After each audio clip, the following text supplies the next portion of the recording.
Welcome to Life Is, a podcast from the award-winning Bethel University Clarion. I'm co-host Zack Walker. And I'm co-host Abby Pautz. Today, Life is Parents. We'll talk about Legos, hockey, and hating the Ice Age baby. We'll discuss Spanish immersion schools, Lord Farquaad, and what it's like to raise 3 children at home while being a full-time professor. And even though we're supposed to be talking about parenting, we'll probably blurt out other things and maybe talk to some real-life parents and their children. Because life is parents, but life is everything else too. Life is drops now.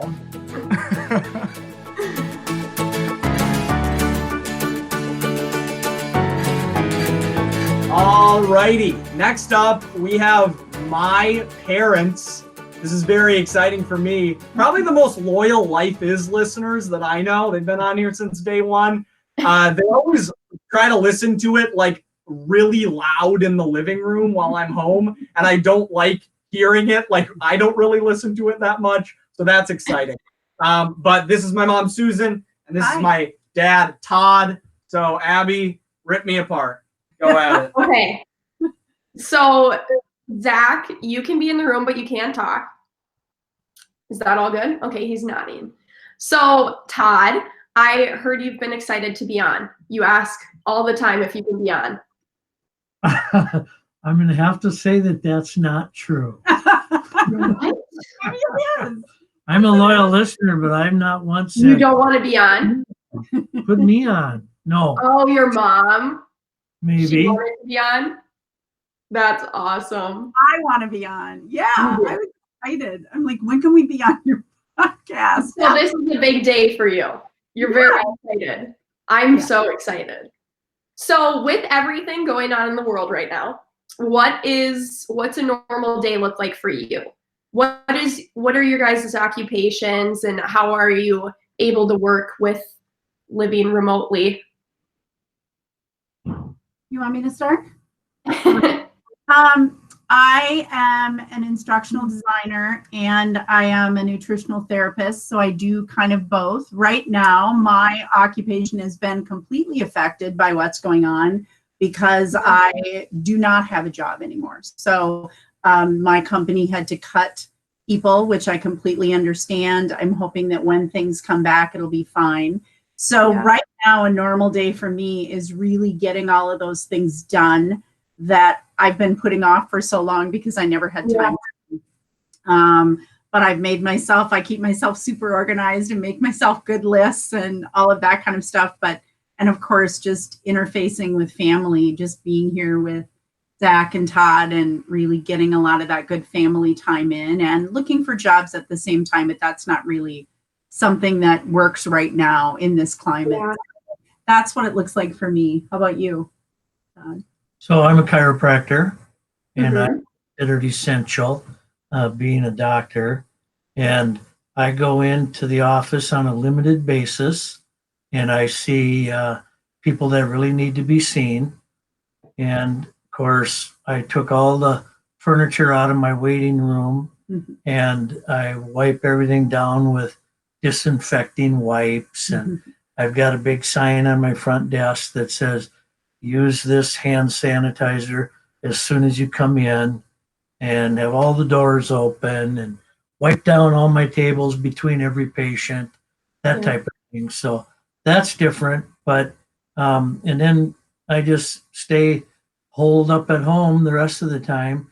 I'm the guy that when we absolutely need something, I'm the shopper because I'm already out in the world. Yeah. So I'll go to Sam's Club. Or Cub. I limit myself to those 2 stores. And Wednesday, I had to go to Sam's, and it's the first time that I started wearing the mask. Susan had bought 3 masks like 3 years ago when she's having a painting project. So she bought a painting from Menards because, of course, you can't find masks to buy. No. So, otherwise, that's it. I'm loving Netflix at night. What are you watching? I'm doing paperwork. I've been watching Outlander is my deal. That's super good. And then Susan and I watch another one that's called Heartland. Oh my goodness, my sister loves that. The horses and stuff. All about horses. It's a good palate cleanser for a lot of Is that us. a Canadian show? It's Pardon? is it filmed like it's like from Canada?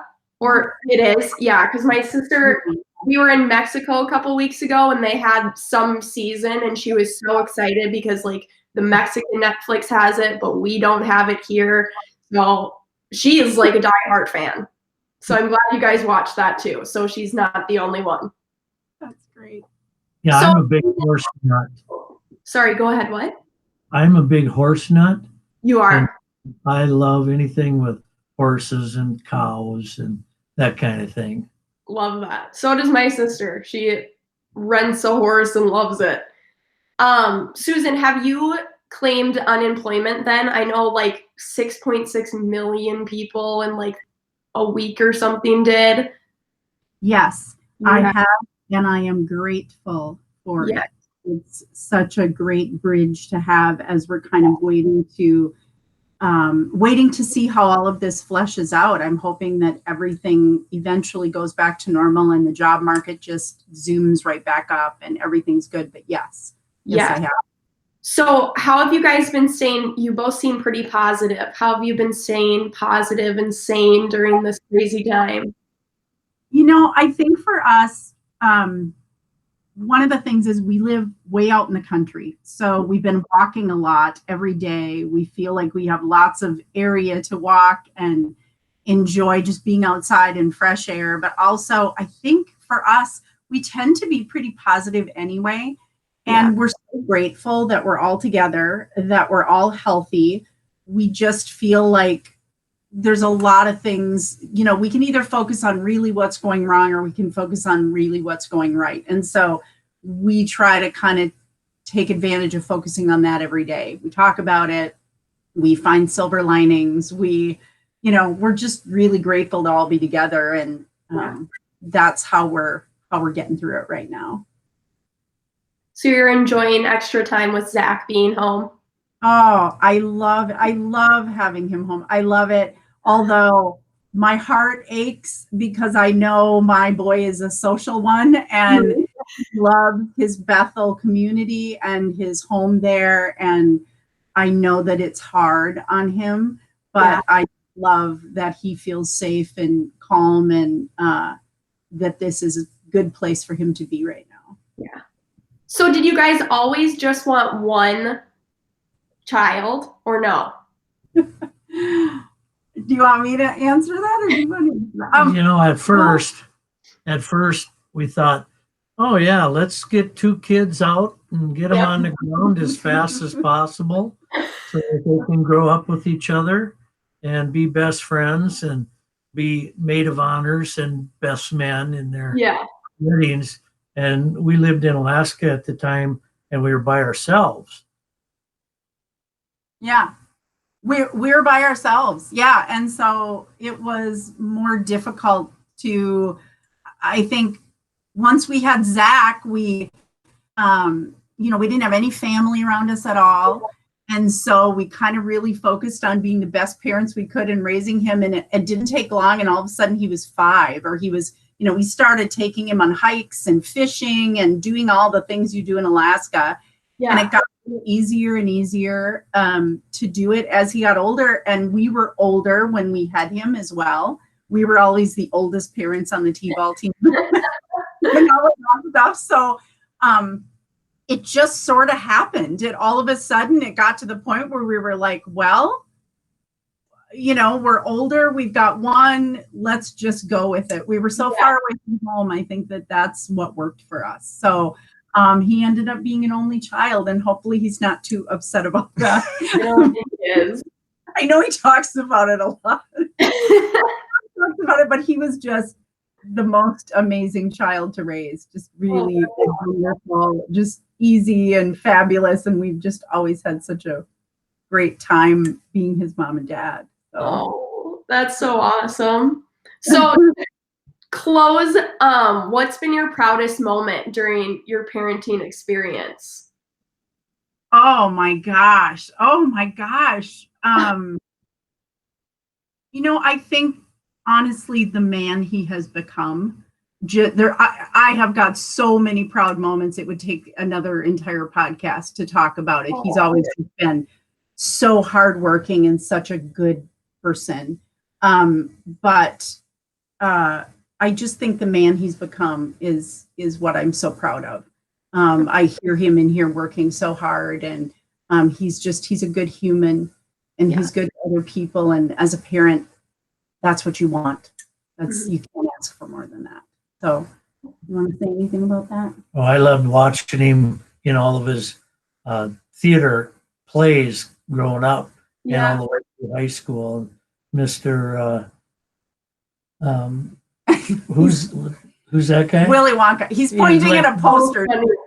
He's like Willy Wonka, and one of my favorites was when he was in Shrek, and he was Lord Farquaad, and he spent the entire time on his knees because Lord Farquaad was so short. And I bought him volleyball knee pads, so he was bopping around on the stage on his knee pads. It's just like some of his plays were hilarious. Yeah. Some were a little more serious, but mostly they were hilarious. Yeah. That's awesome. Well, thank you guys for coming on. I hope you enjoyed your time here. Thank you so much. I loved it, Abby. It was really great. And it's always fun to talk about Zack. So thank you for that.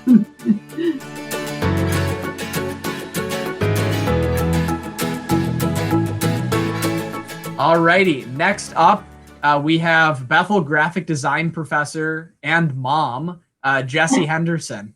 Jessie, how's it going? It's going all right. How are you guys? Doing well. Yeah, doing Good to see your faces. Yeah. Exciting. How was the first week of online classes for you? You know, I've got kids in Spanish immersion, so that has been an added twist that has really complicated things because I speak zero Spanish. So it's all right. We're here. So your children are in Spanish immersion? Yes, I have 2 kindergartners, twins. They're in Spanish immersion. So it's not like that hard, but like they have outpaced me. Like by January, they're speaking beyond me. And then we've got a little one who just gets in the middle of everything and makes it all difficult. But Sure.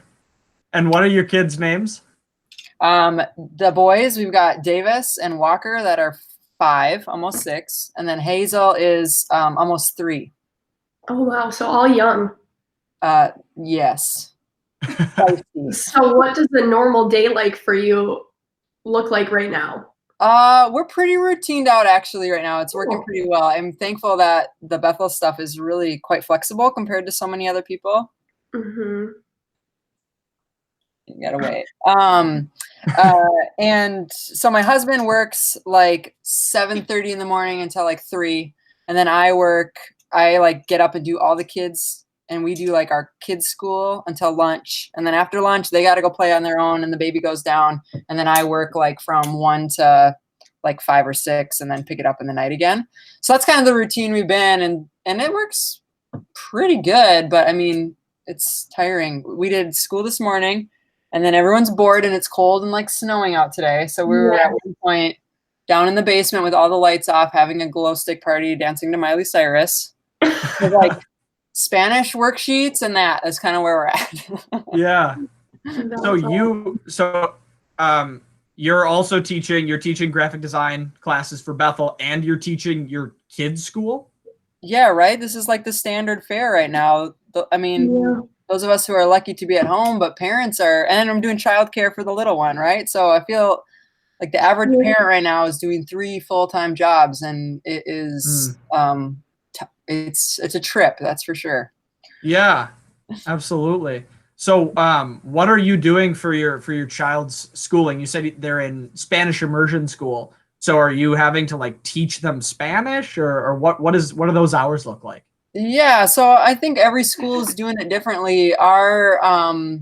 Our school has a lot of like analog paper materials that they've sent home, and then they do some stuff online. You know, so I was just telling a student in my advising session that I'm so sympathetic to you guys at Bethel because you're having to pick up all these different technologies. Every professor is doing it different. You got Zoom and Google Hangouts and Canvas and all these like different things. And I feel the same way just trying to do that for my own kids. So I'm like, I feel empathy for y'all, and I'm like on the receiving end of that too. So they're like using Seesaw and Zoom and these stupid reading apps that are impossible to log into, and none of the, you know what I mean? Like all those same challenges. So they've sent home stuff. So they do like a few recorded videos a day from their teacher. Thankfully, I have now found recorded videos from their teacher explaining to me how to do the homework, because it's like the stuff they're learning is not hard, but it's like a 30-minute trying to like use Google Translate to read what the instructions are to like fill out a worksheet. Yeah.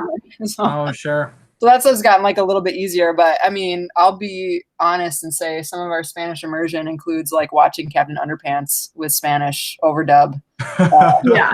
And you know, that counts as language acquisition. So there's a range of learning. Yeah. So are you learning throughout this process too? Are you picking up on some Spanish?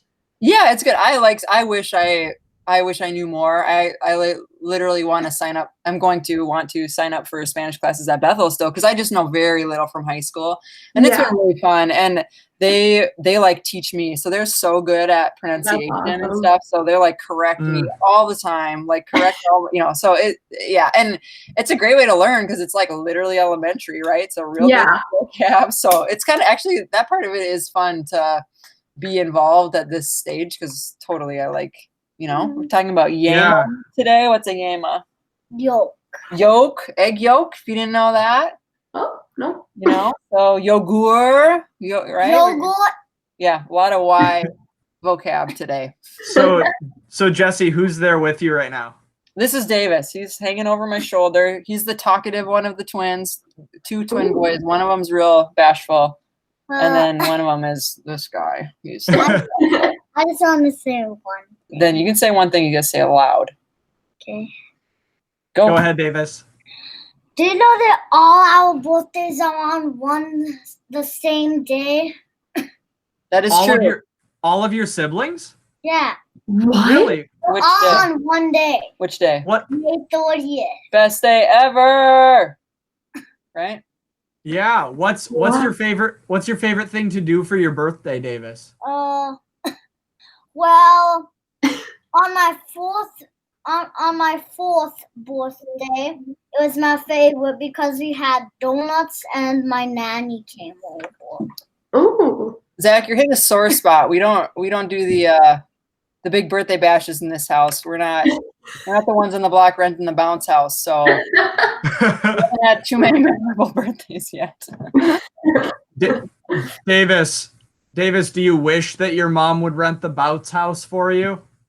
What's a bounce house? Bounce house? You know, Man. Yeah, this one's that you jump in. I mean, I think you're better off begging Dad to get a trampoline. I've been working on that. I feel like this is the best time ever to buy a trampoline. Yeah, that's like a bounce house all the time. And I'm trying to wait for my dad to hang up our spider swing. Oh yeah, we gotta get our swing out. Whoa, that sounds awesome.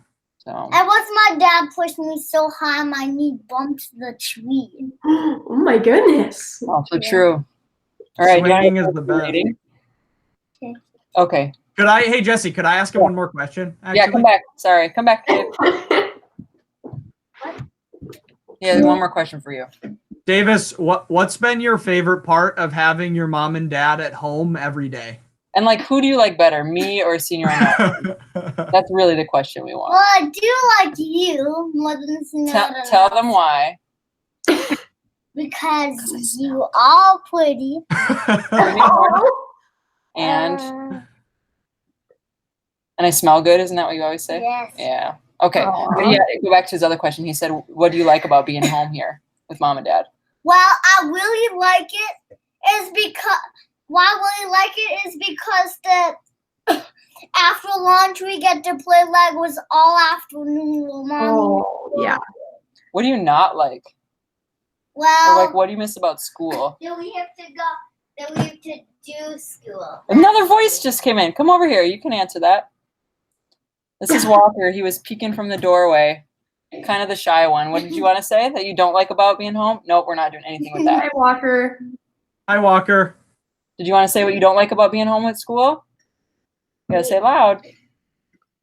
Because we have to do so much stuff with school. So much school. And everything is Spanish. And the last 3 or 2 things are really hard to do. Okay, so here's the thing that I can't understand. I mean, I bless kindergarten teachers. They are saints. I don't know how they get a room full of 20 kids to do anything. But also, I know my kids don't complain all day long to their teacher. They complain all day long to me. Everything is a fight, right? No, it's so annoying. All right, any more questions for the kids? I don't think so. Thank you guys so much Thank for coming you. on. You're welcome. Go play your Legos. Okay. Don't All fight. afternoon. Bye, guys. All afternoon. Bye. No Legos until after lunch is the rule. What?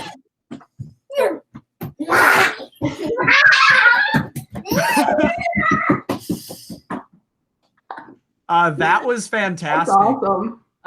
Thank you so much, Jesse, for bringing Yeah, your kids thank on. you. I have one more quick question. Yeah. So you said that for parents like you, it's like having 3 full-time jobs. What right now in this crazy time, what feels like your main job, or what feels like your main focus? I think that's the problem. There isn't one, right? Like and also everything is happening all at the same time. Whereas in a kind of a normal life, right? Like I get up, like I take care of the kids at home, then I go to work, do work at work, come home, do the kids at home. And one of the things my husband and I really tried to do, and we do well, is like really divide those things up. I don't check work email at home. I don't respond. I mean, when I leave Bethel, like I'm done at Bethel for the day, and I really try hard to like do that so that when I'm home, I'm like present with my kids.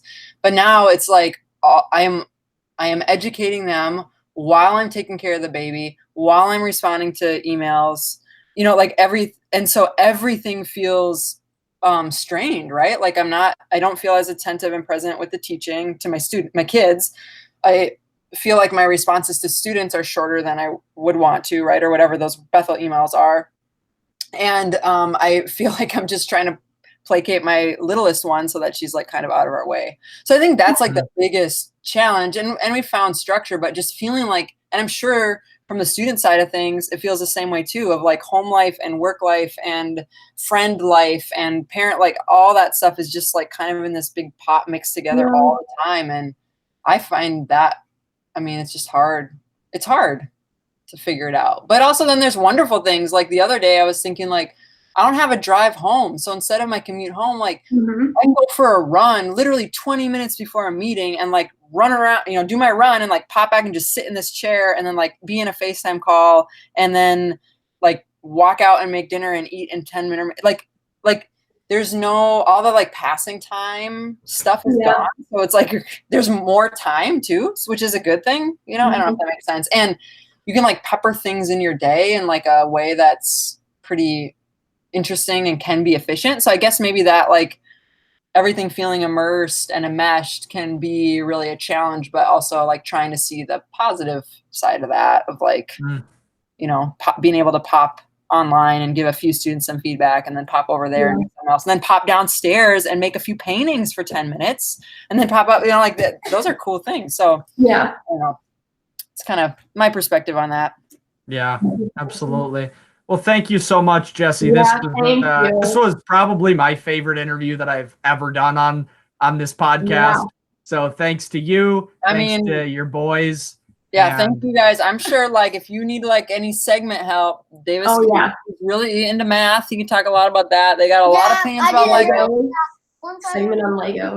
So absolutely. Yeah. All right. Thank you, Jesse. Have a great rest of your afternoon. We'll see you later.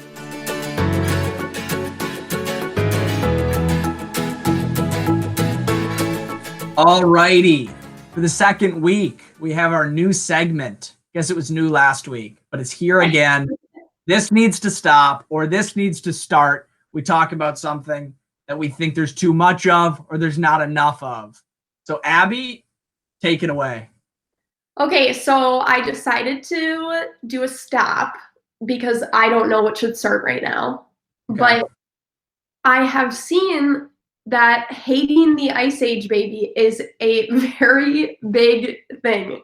Like there are Facebook and Twitter and Instagram accounts called like I hate the Ice Age baby. Like it's crazy. Do you know about this, Zach? Yeah, sorry for the silence. I was just trying to process how much I hate the Ice Age baby because it's a lot. You're wonderful. It's yeah, I honestly don't think there's enough hatred against the Ice Age baby.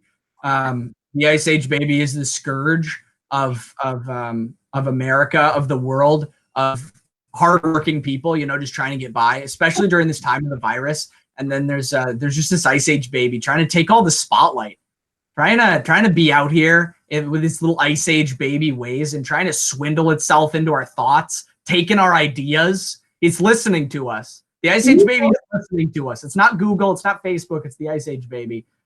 So I hate it. I hate it so much. So why do you think that this, because this was just a couple weeks ago, right? Or maybe a month ago that this kind of resurfaced. It should be all of time, honestly. So Ice Age was like when we were kids. Like that's when the movie came out, like a long time ago. So why do we just all of a sudden hate the Ice Age baby? I feel like it's a special kind of hatred. It's a hatred that needs years, decades even, to boil, to become a solidified form of hatred that is deep enough. That is, it's so much hate, and it needed all that time to create this ball of hate against the Ice Age baby, against honestly the biggest villain that this world has seen in 20 years. Oh wow! So I think that's why. I think that's why it's coming to fruition now. It just needed time, you know, and this is the perfect time. I think in this crazy world of coronavirus and stress, the one thing that binds us all together is hating the Ice Age baby. So I don't hate the Ice Age baby because you're one of them. He's not real.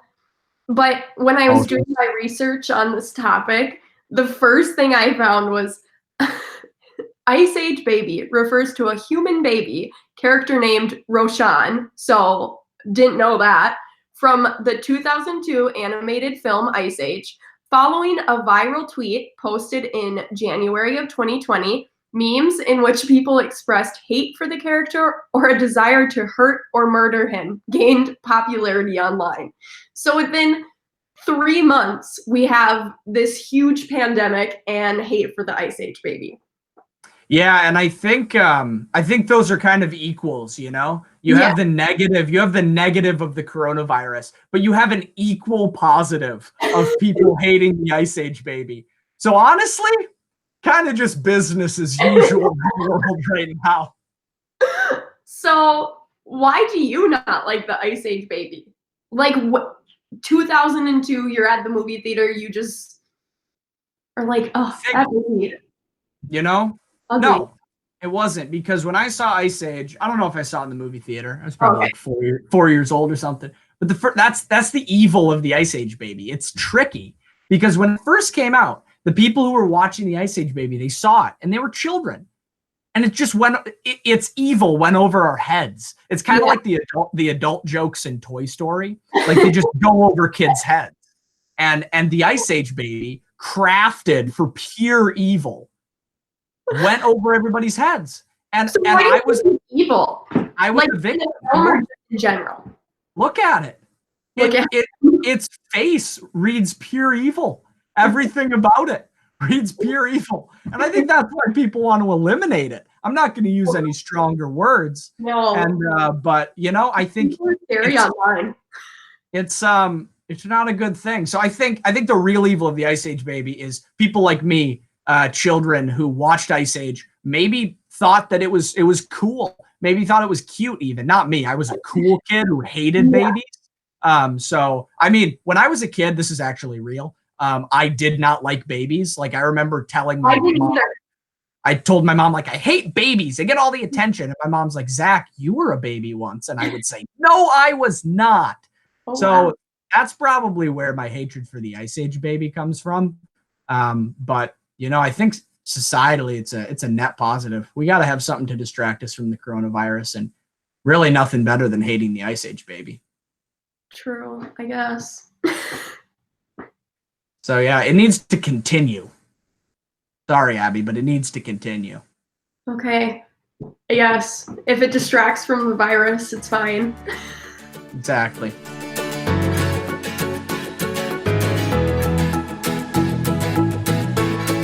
Okay, so next we have my parents, Mrs. Angela Pautz. Don't say hi yet. I'm not Okay. done with you. Okay. And Tom Pautz. Okay, you guys can say hi now.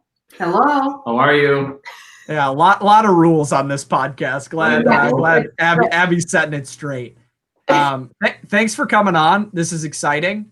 Thanks for having we me. usually just talk to like professors and students, so it's exciting to talk to other real people in the world. So Abby is still in frame, but she's not allowed to talk through this whole segment. So you guys can do all you can to embarrass her, and she can't say anything, or we'll kick her off the podcast or something like that. Perfect. So tell me, what does a day look like for you guys now that this whole coronavirus thing is happening? Our house is much messier. Okay. What do you both do for work? I'm a stay-at-home mom. Okay. And Tom? I'm in the jewelry business. Oh, really?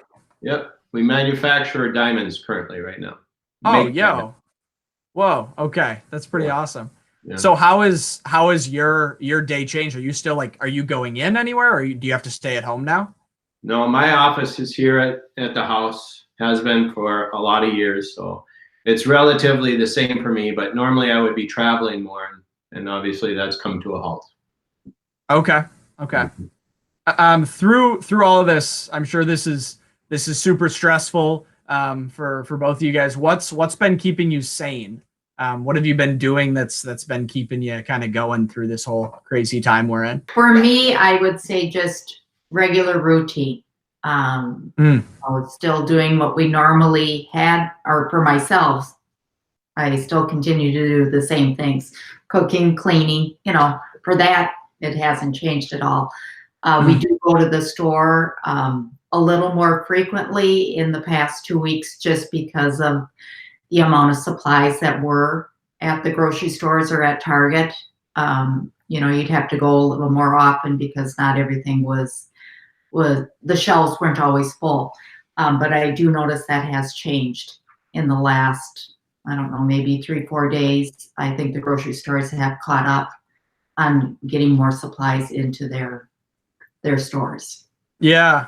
Do you remember like the day when you realized like this is real and this was going to be a thing? Do you remember, was there a certain thing in your life that changed, that you realized that this was gonna have a big impact? Couldn't find toilet paper at the store. Yeah. Yeah. I think March 17th, when it actually, the governor closed things, that was when you knew it was, everything was going to change. Yeah. It was going to impact everybody. Yeah, absolutely. So how many people are in your household right now that everybody's back? Just 4. Just Abby and her sister. Okay. So what's that been like, having them back at home full time instead of at college? It's always good to have them home. Yeah. Do you guys have any like fun family traditions or things that you do together? We play quite a few cards. Abby loves to play cards. Any type of games. And did a puzzle. Yeah, got a puzzle. Some crazy hard puzzle. I don't do those, but they work out all the time. Abby's been telling me that she's finishing like 7 puzzles a week or something crazy. So glad she's keeping busy. Yeah. going away from coronavirus talk, because we've all had enough of that. Do you have a favorite story of Abby as a child? Like a funny story or? We did discuss this a little bit. Well, there's many goofy ones, I guess. How old was she? She was 3, and this was 2001. So November. We were pretty lucky when the kids were growing up. We were able to take the kids to Disney World a few times. And we went down there with some friends, and we were all on the plane at this point. And I don't know, I think most people, if you think about it for a second, this is kind of the way it is. The plane normally, for whatever reason, right before you're going to take off, right as you're sitting at the end of the runway, the plane normally gets a little quiet. I don't know why, but I've been on a lot of planes. That's the way it kind of is. And the pilot, he hit the throttle to go, and the engines fire up, they take off. It makes a loud noise, and plane was relatively quiet. And Abby yelled out, "We're going to Disney World," and everybody started laughing. And I always said that was our make money moment, because if I would have gotten that live for Disney, I'm telling you, it would have been it was that good. It really was. Exactly. Yeah. You should have capitalized. Yeah, Abby, come on. If I could have, I would have. That's for sure. Oh, that's funny. Mm-hmm. So how many other kids do you have other than Abby? Just one daughter. Just one daughter? Who's a freshman at Bethel. Okay. So when the kids were growing up, what was Abby's role between the two siblings? Like, was she? Say that again. Boss. She was the boss. Mm-hmm. Okay. She feels she's the boss of the house. Yes. Yeah. Wait, she still feels that now? Oh yes. Yes.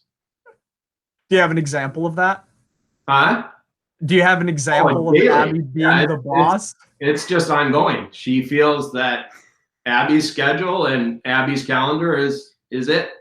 This is the way it works. When Abby says it's time to go out to dinner, we go to dinner. When it's time to go to DQ and get ice cream, like last night, it was time to get DQ and ice cream. So Man. yeah, It's a very good trait, though. Somebody has to be the boss. And every day it's about what to buy at the store or online. So it's never ending. Mm-hmm. Oh man. Why do you think it's funny?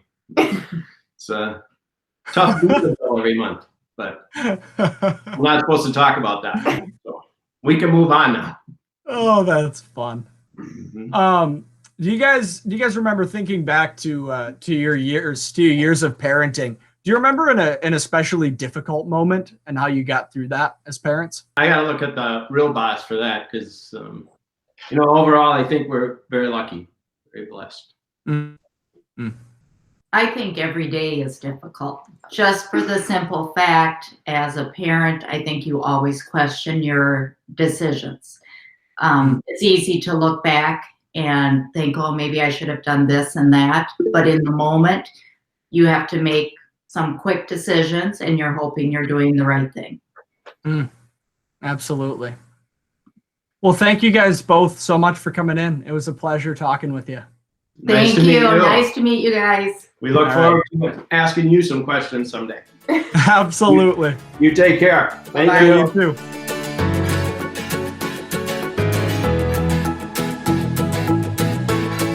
All right, Zach, we've had our parents on today. First Yes, we time have. ever. How exciting for both of us. We weren't really embarrassed that much, except for I found out that you were or FOD Quad. I don't even know. Oh, come on, Abby. Jeez.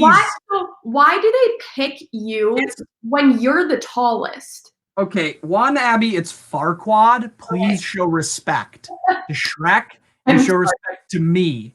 Okay. Mostly Shrek, Farquad. Why did they pick me? Because I was the best actor for the role. That's why, Abby. Because I'm a classically trained comedic actor. The tallest person for the shortest role, and you have to just bend over the whole time. So, if I think back, when I had my growth spurt like in the middle of sophomore year, and Oh, Shrek was at the beginning of sophomore year. so you So were still average height-ish? I grew like 7 inches Oh, in wow. like a year. It was wild. So when I was in 9th grade, I remember this because at my graduation, I got a little packet, and inside was a letter that I had written to myself, and it was like you had to like write your height and weight on it, which Except I got it then senior year, but I Yeah, wrote same. it in 10th grade. Yeah, Oh, you did the same thing. That's I weird. wrote it. They make you do that. I wrote it in 9th, and like it seems cool. Like you can write like what do you think you're gonna be when you grow up, or what Yeah. are you reading these days? But like making kids put their height and Height and weight weight? on it, Yeah. that seems like that could breed some. I bet they some don't do that anymore. They're probably But- like, if you don't feel comfortable, do not write that. But when we were kids, it's like, yep, height and weight. Just tell us. Yeah, exactly. So I wasn't crazy tall back then, and I initially, because I've been in musicals, like every musical Yep. that I could do since I was in like 5th grade, and I wanted the role of Donkey because he's super funny, and I thought, hey, people will laugh, and I wanted that. And then I got Lord Farquaad, and then I was like kind of disappointed because I was pretentious. I don't know, but it ended up being probably my favorite role I've ever played. It was so fun. Yeah. And my dad already talked about the knee pads and all of that. Yeah, So that's yeah. awesome. But So, Zach, you and your parents, since you're an only child too, have a fabulous relationship. It seems like you're very close to both of them. So what did it mean to you? oh, what did my parents mean to me? Is the Like, question. what do your parents mean to you? Oh my gosh. I mean, I know this is kind of tough. It's very but yeah. I mean they were they were and are like my best friends. They've been with me throughout my entire life. Like the first vacation that my parents took by themselves without a child was when I was 20. So it was just us three. And through things that my family went through things that I went through, I had my friends, I had my teachers in high school.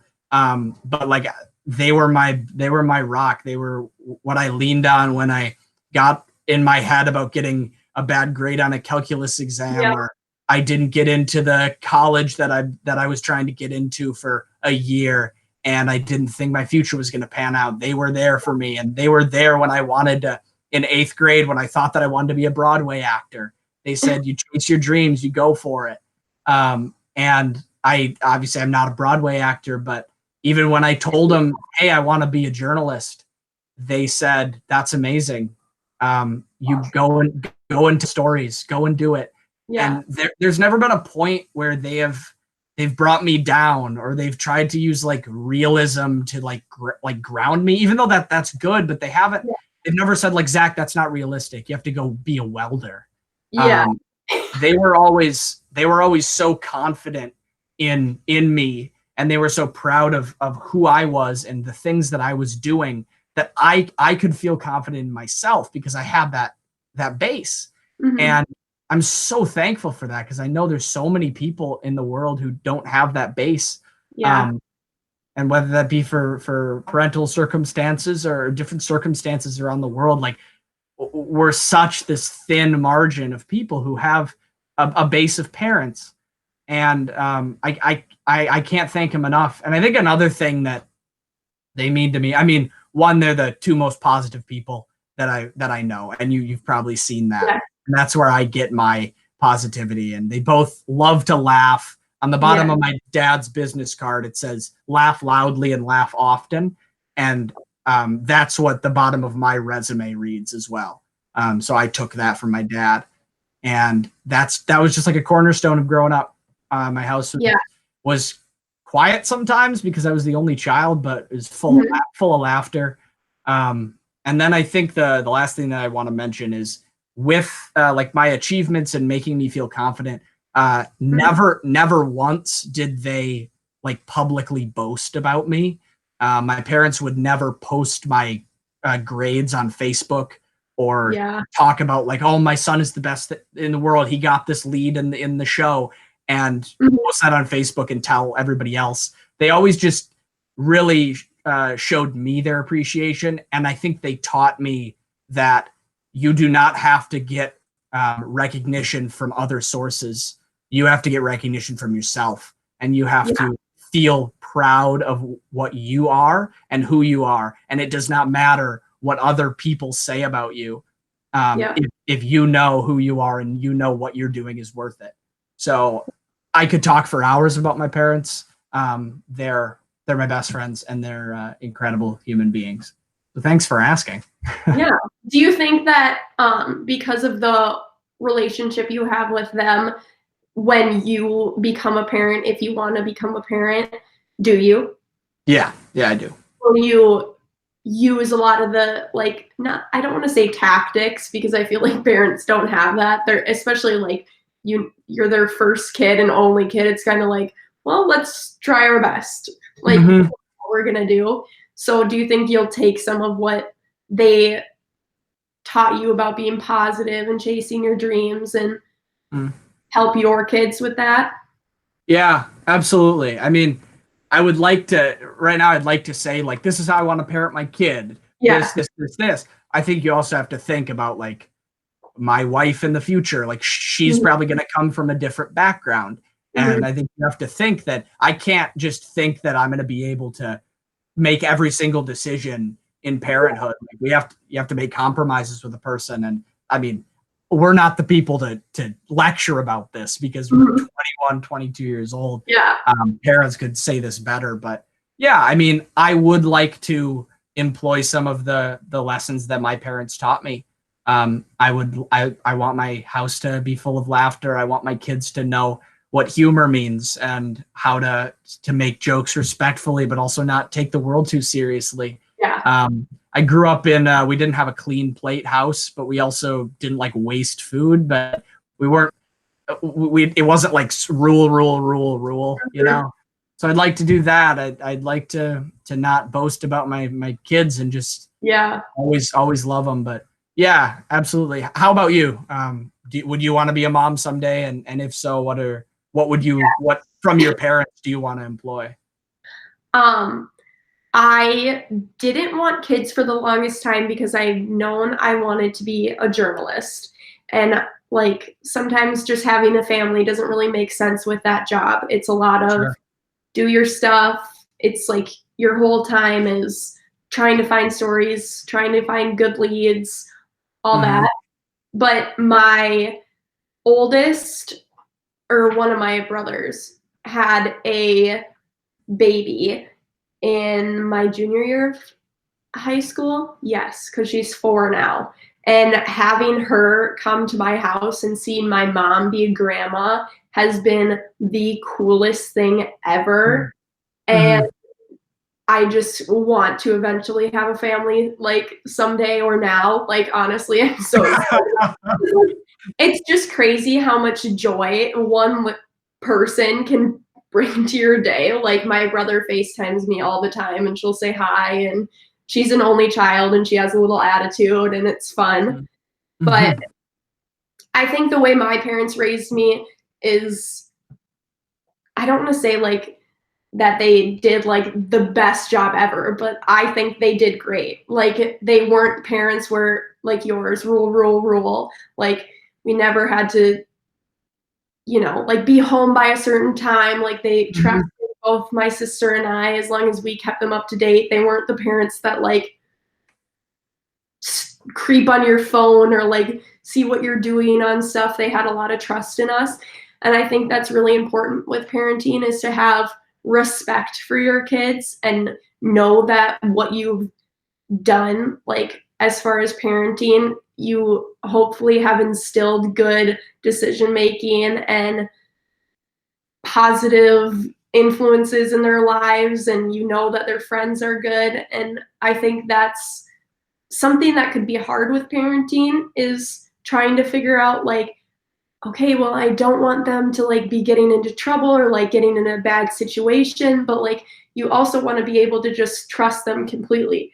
So I think it's hard right now to say what kind of parent I'll be, but I think my parents have instilled a lot of really good qualities in how to be a good human and just a good person in general. Just treat everyone respectfully, and it really shouldn't be a hard thing. If you're human, just treat everyone else the way you want to be treated. Simple rules. So Yeah. It's a simple rule that I think gets broken a lot, and I think that's why it's so frustrating to think like it seems so simple to do that. Like that's just how people should live, and that's how people should parent. And even if you do parent like that, that's like the main problem with a lot of things in the world, just people not following that rule. What thinking in the future about being a possible parent, what scares you about it? Everything. I think it's just like you have all these ideas in your head. Like, I would love to be a mom who watches their kids play basketball. That is what I want my kids to be. Like, that is the idea I formed in my head. But like, if my child comes to me and is like, hey, I want to play hockey, like, I will have my whole life have avoided the word hockey. It will never be on the television screen, you know? But if they come to me, it's like one of those things like, yeah, like you can do whatever you want to do. But like that scares me. I'm like, oh my gosh, and now I'm going to need to learn hockey and watch hockey. And I know people love hockey. It's just I want my kids to play basketball. So I know that seems silly and like something that's like dumb to be scared of for being a parent. Like just being a parent is scary. But I just, for some reason, when you say that, all I think is like, oh my gosh, what if they want to play hockey? Like that will be the biggest test for me. It's like, yeah, do it. Go for it. Oh my gosh. That was hilarious. What scares me? My kids wanting to play the cello instead of the violin. That I just couldn't handle it. I could not handle it. Can't stand the cello. No.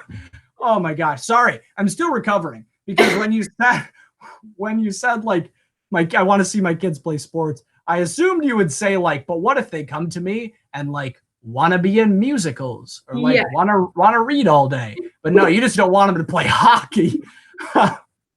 Oh, that is funny. But I think something to think about like that comes from that belief is like there are so many little things that you can get scared of. Yeah. And that's what I think. Like, I mean, a fear for me is like I'm like right now I feel decently confident that I could be a pretty good parent. Mm-hmm. But like, what if those little moments where my kid like doesn't think I'm a cool person, or like if my kid like bullies someone on the playground or something, like that would like wreck me. And even like thinking like, what if you do all of these things like you think you need to do them and then something goes wrong? And I'm sure any parent could tell you that.